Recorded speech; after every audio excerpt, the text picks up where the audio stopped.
नमस्कार। तो चुनावों के बीच सबसे महत्वपूर्ण बात होती है कि चुनाव निष्पक्ष हों, तटस्थ हों, नियम और कायदे के बीच में हों और इस तरह से चुनावों को लेकर के एक स्पष्ट एडवाइजरी चुनाव आयोग द्वारा जारी की जाती है। इस बार भी आम चुनाव के ठीक पहले 1 मार्च को चुनाव आयोग ने एक अधिसूचना जारी की। तो क्या उस अधिसूचना को विपक्षी दलों समेत सत्ताधारी दल पालन कर रहा है? क्या ऐसी अधिसूचनाओं का किसी भी सत्ताधारी दल और विपक्षी दल दोनों के लिए बराबर की तरह इस्तेमाल हो पाता है क्या? क्या कुछ बातें ऐसी हैं जिसे सत्ताधारी दल बोले और उस पर कोई कार्रवाई ना हो, लेकिन अगर उससे मिलती जुलती ही कोई बात, अगर कोई टिप्पणी विपक्षी दलों की तरफ से आ जाए तो उस पर कार्रवाई हो? इसका इतिहास तो पुराना भी है, लेकिन आज इस देश की जनता पिछले कुछ घंटों में चुनाव प्रचार के दौरान भारतीय जनता पार्टी की तरफ से मंदिर के नाम पर और या मेरठ के उनके प्रत्याशी की तरफ से खुद राम की तस्वीर को हाथ में लेकर चुनाव प्रचार करने की बात पर क्या कोई नोटिस गई? क्या कोई संज्ञान हुआ? इसको लेकर के खासी चर्चा है और आज की वीडियो में हम बातचीत करेंगे कि क्या धर्म के नाम पर चुनाव आयोग ने जो अपील की थी, जो सूचना जारी की थी, जो निर्देश जारी किया था, उसको लेकर के क्या एडवाइजरी है और उसका पालन करते हुए क्या किया जा रहा है? तो सबसे पहले बात इसकी करें कि 1 मार्च 2024 को चुनाव आयोग ने एक परामर्श दिया कि चुनाव में आप क्या करें और क्या कतई न करें, और इसकी पूरी सूची दी। आदर्श आचार संहिता का उल्लंघन करने पर पार्टियों को कड़ी चेतावनी देने का निर्देश इसमें शामिल है। चुनाव आयोग अपनी एडवाइजरी में कहता है कि इंजीनियरिंग के चुनाव प्रचार के लिए किसी भी मंदिर, मस्जिद, चर्च, गुरुद्वारे या किसी अन्य पूजा स्थल का उपयोग नहीं किया जाना चाहिए। ऐसे संदर्भ में भक्त और देवता के बीच संबंधों का उपहास करते हैं अगर आप, या दैवीय निंदा के सुझाव देते हैं, तो ये दोनों नहीं किए जाने चाहिए और इन दोनों को लेकर के चुनाव आयोग निर्देश देता है कि आप ऐसा कोई भी काम नहीं कर सकते। चुनाव आयोग अपने निर्देश में लिखता है साफ साफ कि राजनीतिक दलों, उम्मीदवारों और स्टार प्रचारकों की को मतदाताओं की जाति या सांप्रदायिक भावनाओं के आधार पर कोई अपील नहीं करनी चाहिए। ऐसी कोई भी गतिविधि जो मौजूदा मतभेदों को बढ़ा सकती है या आपसी नफरत पैदा कर सकती हो या विभिन्न जातियों या समुदायों, धार्मिक और भाषाई समूहों के बीच तनाव पैदा कर सकती हो, इसका प्रयास नहीं किया जाना चाहिए। चुनाव आयोग लिखता है कि राजनीतिक दलों और नेताओं को मतदाताओं को गुमराह करने के उद्देश्य से तथ्यात्मक आधार के बिना गलत बयानबाजी नहीं करनी चाहिए। असत्यापित आरोपों या विकृतियों के आधार पर अन्य दलों या उनके कार्यकर्ताओं पर आलोचना करने से बचना चाहिए। ऐसे कुछ बड़े जरूरी मुद्दे हैं जिसको लेकर के चुनाव आयोग ने एक स्पष्ट निर्देश दे रखा है कि आप चुनाव में वोट मांगते समय क्या करें और क्या ना करें। तो सबसे पहले ये बात कहें कि खुद प्रधानमंत्री नरेंद्र मोदी ने चुनाव के रैली को संबोधित करते हुए, पहले भी ये लोग करते रहे हैं धर्म को लेकर के, ये बात भारतीय जनता पार्टी के वर्कर तक पहुंचाई गई है कि आप मंदिर देख रहे हैं, 500 साल बाद ये मंदिर बन गया, वहीं बन गया, और जिसने मंदिर बनाया, जो राम को लाए हैं, हम उनको लाएंगे। दिलचस्प ये है, अगर आपको 2022 का उत्तर प्रदेश विधानसभा चुनाव याद हो, तो बीजेपी के कैंपेन का प्रमुख चीज जो राम को लाए हैं हम उनको लाएंगे ये होगा, और इस चीज का पोस्टर बनवाकर, इस चीज का स्लोगन लगा करके वो वोट मांगते हैं और गाने बजते हैं कि जो राम को लाए हैं हम उनको लाएंगे। इससे ये लगता है कि राम के नाम पर वोट मांगने का काम भारतीय जनता पार्टी ने 2022 के विधानसभा चुनाव में ऑलरेडी किया।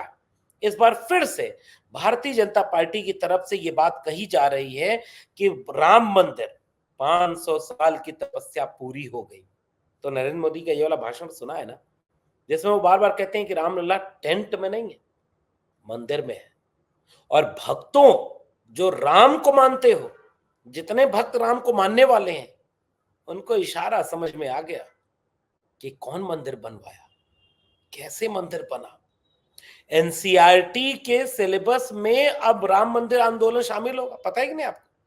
जरा पता रखिए, ये सूचनाएं देखिए जरा, आपके सामने है। एक तरफ से अगर आपने मंदिर के चैप्टर को सिलेबस में शामिल कर दिया, तो क्या उसकी पूरी कहानी होगी उसमें? क्या उसके बारे में बाकी चीजें होंगी? इसका विचार तो आपको करना होगा। और इसको इस तरह से समझें कि मंदिर को लेकर के चुनाव प्रचार में किस तरह से इसका इस्तेमाल किया जा रहा है। और एक नेता है, बड़ी नेता है, अमेठी से सांसद भी रही हैं और फिर से चुनाव लड़ रही हैं, स्मृति ईरानी।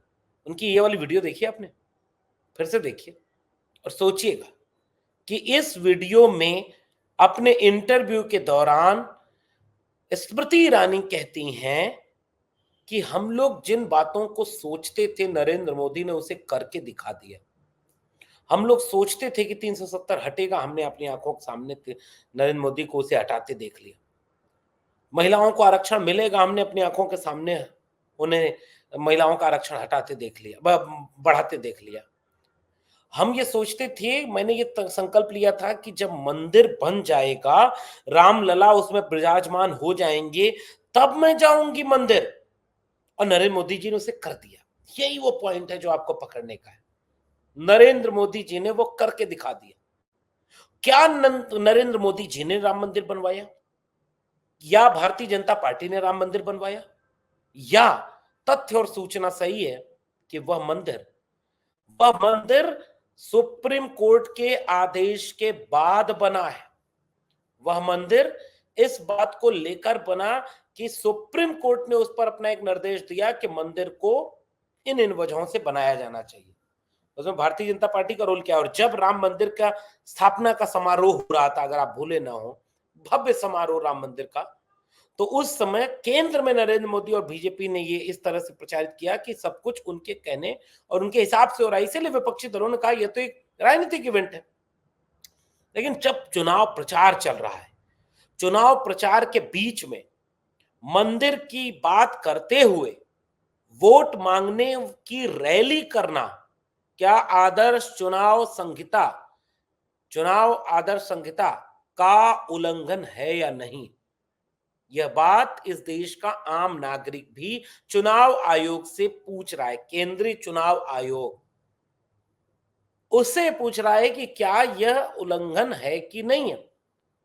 मंदिर का जिक्र करना, मंदिर के नाम पर भावनाओं को उद्वेलित करना और उस भावनाओं के उद्वेलन से मतदाता के मत को डाइवर्ट करना, क्या अब तक विपक्षी दलों के किसी नेता का ऐसा ही कोई बयान होता तो चुनाव आयोग चुप रहता? राहुल गांधी ने कहा कि वो शक्ति, जो बुरी शक्तियां हैं, उसके से मैं लड़ रहा हूं, जो नरेंद्र मोदी की तरफ चली गई, उस शक्ति से मैं लड़ रहा हूं। तो ये बात बताइए कि नरेंद्र मोदी जी जब प्रचार कर रहे हैं नवरात्र के समय, तो उन्होंने कहा कि हम शक्ति की पूजा करते हैं। और इंडी अलायंस, बार बार नरेंद्र मोदी की चूंकि आदत है, अपना मिजाज है भाई, वो बदनाम करते, क्योंकि सवालों पर बात नहीं होती। जैसे इलेक्टोरल बॉन्ड पर इतना बड़ा हमला हुआ कि आप तो भाई महाभ्रष्टाचारी निकले, इतना काला धन सब इलेक्टोरल बॉन्ड पर सफेद करा लिया। तो बीजेपी ने कैंपेन शुरू ही यहीं से किया कि हम भ्रष्टाचारियों के खिलाफ जीरो टॉलरेंस रखेंगे। मतलब भ्रष्टाचार में आप फंसे और उल्टा वही उनको डांटे। आप समझ रहे हैं कहावत? तो भ्रष्टाचार से ही कैंपेन शुरू किया बीजेपी ने, जीरो टॉलरेंस होगा, बर्दाश्त नहीं करेंगे हम भ्रष्टाचार। ठीक वैसे ही शक्ति की बात करके उस बात को ऐसा ट्विस्ट कर दिया नरेंद्र मोदी जी ने कि उस शक्ति की बात के बाद यह सब कुछ बदल कर रख दिया कि भाई कैसे वो बदलेगा। और शक्ति की हम पूजा करते हैं इंडी अलायंस के लोग, मोदी जी इंडी अलायंस बोलते हैं ना, इंडिया नहीं बोलते, वो लोग इसको वो करते हैं भाई, किसके खिलाफ है, युद्ध लड़ रहे हैं, शक्ति के खिलाफ है, और नवरात्र का पहला दिन है। अब बताइए ये भावनाओं, भक्त और भगवान के बीच के रिश्ते पर कोई टिप्पणी है कि नहीं है? एक बार सोचे, मतलब चुनाव आयोग इसको सोचे कि क्या इस तरह की चीजें विपक्षी दल के लोग करते तो चुनाव आयोग बिल्कुल वही खामोशी अख्तियार किए रहता जो अभी खामोशी अख्तियार किए हुए, या बदलता? जनता के मुद्दों पर बात कहां हो रही है? मेरठ में एक प्रत्याशी उतारा है भारतीय जनता पार्टी ने, और उस प्रत्याशी का नाम है अरुण गोविल। और अरुण गोविल एक कलाकार, सिनेमा का कलाकार, सिनेमा के कलाकार को, वैसे तो नरेंद्र मोदी जी के बारे में आजकल ये खबर आ रही है कि कई बड़े फिल्म स्टार को बीजेपी चुनाव लड़ने के लिए अप्रोच कर रही है। माधुरी दीक्षित, अक्षय कुमार, अभिषेक बच्चन, उर्मिला मातोंडकर, उसके बाद फिर जो भाई सलमान खान, ये खबर आ रही है, बहुत सारे लोगों ने इस पर बातचीत की है कि बीजेपी क्यों ऐसा चाह रही। अच्छा भाई, बीजेपी का एक कलाकार क्या पर्याप्त नहीं है? दो, जब अकेला सब पर भारी है तो इस सब की क्या जरूरत है? सुना है लोगों ने मना कर दिया, नहीं हम चुनाव नहीं लड़ेंगे, बीजेपी ने अप्रोच किया था। वैसे ही एक कलाकार को मेरठ के संसदीय क्षेत्र से उन्होंने चुनाव में उतारा, उनको टिकट दिया, प्रत्याशी बनाया, बीजेपी का प्रत्याशी बनाया। वहां पर सामान्य सीट पर इंडिया अलायंस की तरफ से समाजवादी पार्टी के प्रत्याशी सुनीता वर्मा है, जो दलित समाज से आती है। अब तक कोई और होता तो इस पर कितनी चर्चा होती। दलित समाज का प्रत्याशी, आमतौर पर पार्टियां केवल रिजर्व सीटों पर ही एससी और एसटी को टिकट देती हैं, लेकिन समाजवादी पार्टी ने, चाहे वो अयोध्या की सीट हो, उस पर भी एक दलित समाज से आने वाले अपने नेता को टिकट दिया, और चाहे वो मेरठ की सीट हो, उसमें भी योगेश वर्मा की पत्नी है सुनीता वर्मा, और उन्होंने एक टिप्पणी की कि भाई वो तो राम थोड़े ही है, वो तो कलाकार हैं, राम का अभिनय करते हैं, राम को कलाकार की जरूरत नहीं है, राम लोगों के दिलों में। और वही अरुण गोविल जो राम का किरदार निभाए हुए थे रामायण सीरियल में, उन्होंने राम का किरदार निभाए जाने की अपनी छवि को श्री राम के फोटो लेकर के प्रचार करने में इस्तेमाल कर लिया। क्या ये भक्त और भगवान के बीच के रिश्ते पर टिप्पणी नहीं है? क्या इससे चुनाव आयोग की आदर्श आचार संहिता पर कोई एक तरह का प्रभाव नहीं पैदा करती है? क्या ये नहीं पैदा कर रही है कि भाई भक्त और भगवान के बीच का जो रिश्ता है उसको लेकर के आप क्या टिप्पणी कर रहे हैं, कैसे इसको देख रहे हैं, कहां ले जाना चाह रहे हैं, कैसे इसको बना रहे हैं?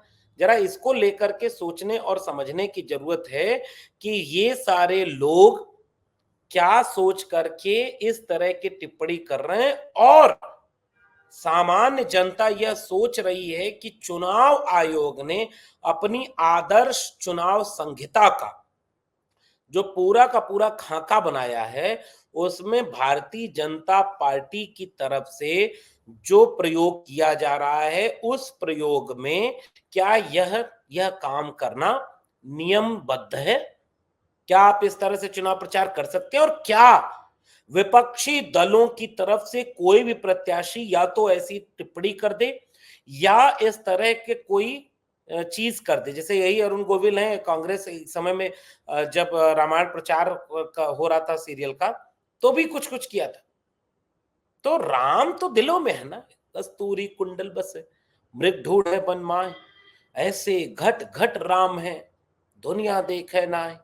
राम तो घट घट में है, लेकिन राम के मंदिर बनवा करके ये याद दिलाना कि 500 साल मंदिर बाद मंदिर बन गया, और चुनाव प्रचार की रैली में इस भाषण का जिक्र करना, 500 साल के बाद मंदिर बन गया और एक पार्टी के लोग उसके नाम पर अपने मतदाताओं से अपील करें शक्ति की हम पूजा करते हैं, और वो लोग शक्ति के खिलाफ हैं, जबकि कोई पूजा करने वाली शक्ति के खिलाफ कोई नहीं है, लेकिन प्रचार करने का नरेंद्र मोदी जी का चरित्र है कि मोदी जी की अपनी शैली है कि वो और आत्मविश्वास से वही बात बोलेंगे जो उन्हें बोलनी है। तो कह रहे हैं शक्ति के खिलाफ है तो कह रहे हैं, और क्या राम की फोटो लेकर राम का किरदार निभाने वाला व्यक्ति राम के नाम पर वोट मांग सकता है क्या? क्या कोई नोटिस मिली क्या? और अगर ये सब हो रहा है तो चुनाव आयोग क्या कर रहा है? कितना स्वायत्त बचा है?